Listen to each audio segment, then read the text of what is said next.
दोस्तों नमस्कार। आज हम बात करने वाले हैं खाता या अकाउंट। अकाउंट क्या होता है? सामान्य तौर पर हम लोग घरों में देखते हैं किसी को कुछ पैसा मिलता है, बच्चों को मिलता है, पैसा मिलता है तो वो किताब में रख देता है, कपड़ों के नीचे रख देता है, कहीं कागज के नीचे छुपा देता है। जेब खर्च मिलता है किसी के और कहीं से भी पैसे आते हैं तो वो क्या करता है, उस पैसे को बचाने का प्रयास करता है। तो जब पैसे को बचाने की आदत हमारी बचपन से होती है, हम लोग कुछ न कुछ तरीकों से बचाने, गुल्लक में डालते हैं या और कहीं डिब्बे में डालते हैं, सेविंग करने की कोशिश करते हैं। तो जब हमारे घर की सेविंग में तो क्या है, हम चाहे जब गुल्लक को फोड़ देते हैं, निकाल लेते हैं, खर्च कर देते हैं, खा जाते हैं। लेकिन जो हमारी बचत है, उस बचत को हम, आपने देखा होगा बहुत सी जगह एटीएम लगे हुए हैं, बैंक लगे हुए हैं, SBI, state bank of India, bank of Baroda, Punjab national bank वगैरह वगैरह अनेक बैंक ऐसे हैं जिनका यही काम है कि आपके पास जो राशि है उस राशि को वो अपने पास रखते हैं और एक खाता जारी करते हैं कि आपने जो ही पैसे जमा किए हैं तो आपके लिए क्या करेंगे, वो एक खाता जारी करते हैं, अकाउंट नंबर निकालेंगे। उस अकाउंट नंबर के आधार पर आपका वो अकाउंट फिक्स हो गया, उसमें आप लेन देन कर सकते हैं। तो सबसे पहले खाता कैसे खोला जाता है? जिस भी बैंक में या पोस्ट ऑफिस में आप अकाउंट खुलाना चाहते हैं, खाता खुलाना चाहते हैं, तो आपको क्या एक फॉर्म मिलेगा। उस फॉर्म के साथ उसको भरना पड़ता है, आपका एड्रेस वगैरह, नाम, पिताजी का नाम, माता का नाम, डेट ऑफ बर्थ वगैरह उसकी पूर्तियां होती है, वो करनी होती है। 2-3 जगह साइन कराते हैं वो। उसके बाद उसमें कुछ एड्रेस प्रूफ के लिए आधार card, Jan Aadhaar card, pan card, light का बिल, नल का बिल, राशन कार्ड या आपका जो भी लाइसेंस हो गया या और भी आईडी प्रूफ कोई है। और अगर बच्चे हैं और उनकी सुविधा नहीं है तो विद्यालय के द्वारा स्कूल से लिख के देते हैं कि ये बच्चा हमारे यहाँ पढ़ता है, और लिख के देते हैं एक सर्टिफिकेट, उससे आपका आसानी से अकाउंट खुल जाता है। सामान्य तौर पर खाता किसी का भी खुल सकता है, लेकिन उसकी जो सुविधाएं होती हैं एटीएम की या और बैंकिंग सुविधाएं होती है वो 18 के बाद उसको मिलती है। सामान्य तौर पर 4 प्रकार के अकाउंट होते हैं बैंकों में। लेन देन के लिए 4 तरीके के अकाउंट है। सबसे पहला होता है बचत खाता। बचत खाता जिसको हम सेविंग अकाउंट कहते हैं। क्या कहते हैं?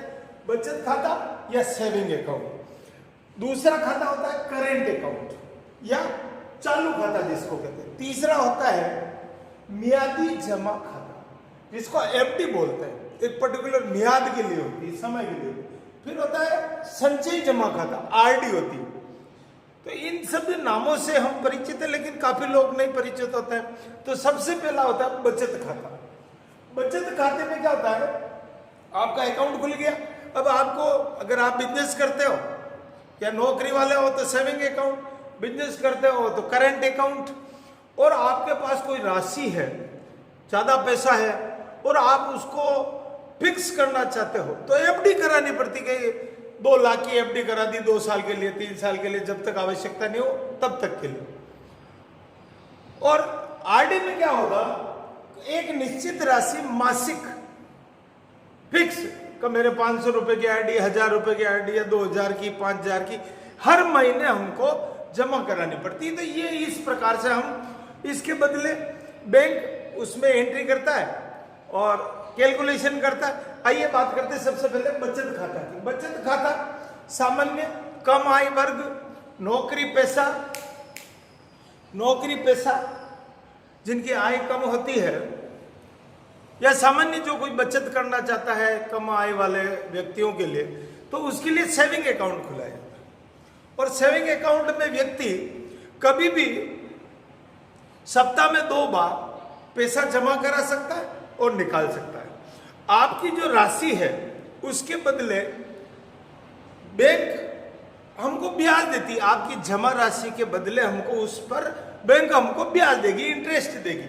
निश्चित होता है 6%, 7%, 8 या 4%, जो भी उनकी दर है उसके हिसाब से वो वर्ष में 6 माह में 3 माह में वो गणना करके निकालते हैं। फिर आता है चालू खाता, करेंट अकाउंट। करेंट अकाउंट व्यापारियों के लिए, बड़ी कंपनियों के लिए, संस्थाओं के लिए चालू खाता होता है, जिसमें वो कभी भी जितना चाहे उतना पैसा जमा करा सकते हैं। दिन में, एक दिन में कितनी बार करा सकते हैं, कितनी बार निकाल सकते हैं, जितनी बार चाहे उतनी बार जमा करा सकते हैं, निकाल सकते हैं। दूसरे अकाउंट में ब्याज हमको मिलता है, लेकिन इस खाते में, इस खाते की देखरेख या मेंटेन के लिए, चालू खाते को, करेंट अकाउंट को मेंटेन के लिए ब्याज उस पर्टिकुलर संस्था या जहां का भी खाता है उससे वो और चार्ज लेती है, एक निश्चित राशि वसूलती है कि हमने खाता आपका मेंटेन किया, देख रखी, इसके बदले हमको वार्षिक इतना 1000 रुपये या 500 रुपये या इस प्रकार से वो चार्ज लेती, जो भी उनका फिक्स होता है वो चार्ज लगता है। मियादी जमा खाता, किन्हीं व्यक्तियों के पास अगर कहीं से पैसा आ गया तो क्या होगा, उस पैसे को घर में रखेंगे तो घूमने का खतरा, चोरी का खतरा, तो उससे बचने के लिए क्या करते हैं लोग बाग, इसमें बैंक में या पोस्ट ऑफिस में जमा करा देते हैं निश्चित राशि को, निश्चित समय के लिए, 1 साल के लिए, 6 महीने के लिए, महीने के लिए, 2 साल के लिए, 5 साल के लिए, 7 साल के लिए, आपकी जैसी व्यवस्था है वैसा बैंक आपको एक पत्र बना के देता है, एफडी पत्र बना के देता है, ठीक है, एफडी पत्र। फिर निश्चित समय के बाद वो उनका निश्चित रहता है कि 8% ब्याज मिलेगा, 6%, वो टाइम के हिसाब से उनका रेट ऑफ इंटरेस्ट होता है, उससे कैलकुलेट करके वो आपको जब आपको आवश्यकता होती है तो आपको वापस मिल जाता है। फिर संचय जमा खाता, जिनकी आय कम होती है वो लोग क्या करते हैं कि अपनी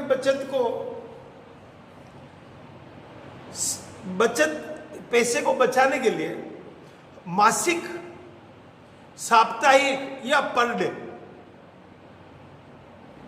बैंकों में एक निश्चित राशि जमा कराते हैं, जिससे उनकी क्या सेविंग, जो व्यापारी वर्ग होते हैं या सरकारी नौकरी वाले, या ये लोग क्या करते हैं कि कोई महीने में कराता, कोई सप्ताह में कराता, कोई 7 दिन का करा दिया, 1 दिन का करा दिया, तो वो पूरा क्या हो जाएगा, एक निश्चित 1 वर्ष के लिए करा दिया, 2 साल के लिए करा दिया, 3 वर्ष के लिए करा दिया, इस प्रकार से 5 साल के लिए करा दिया।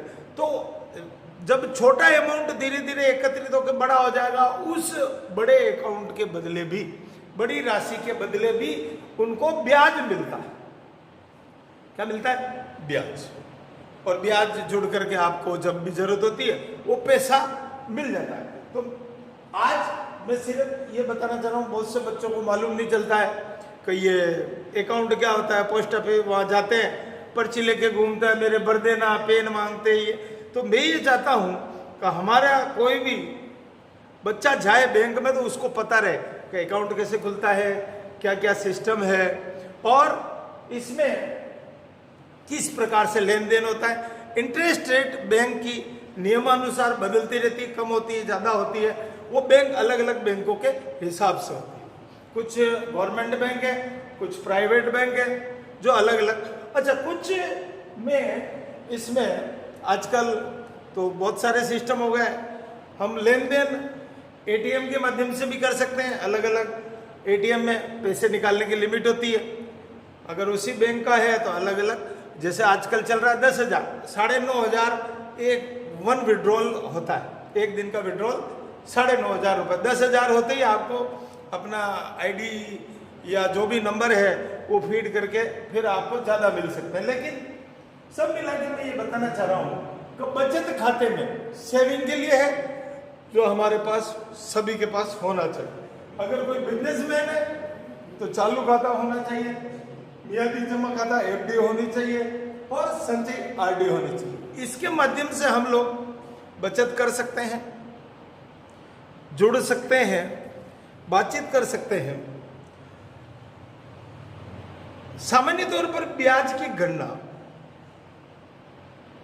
गणना वार्षिक, अर्धवार्षिक, त्रैमासिक, मासिक, साप्ताहिक और पर डे जैसी जैसी कंडीशन होती है उस हिसाब से बैंक करता है। इसलिए हमें बैंकों में अकाउंट खुलाना चाहिए, अपनी बचत करनी चाहिए। और आजकल नेट बैंकिंग सिस्टम हो गया, नया लेटेस्ट हो गया, ऑनलाइन सिस्टम चल गया नेट बैंकिंग। उसमें क्या है, आपका बैंक से अकाउंट लिंक हो गया तो आप नेट बैंकिंग करके चाहे जिस जगह पर जितना चाहे उतना पैसा, या ये भी एक लिमिट है, उतना आप ट्रांसफर कर सकते हैं।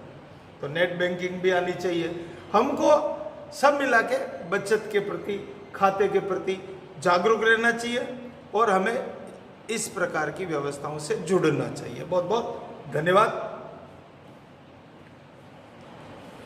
और वीडियो तो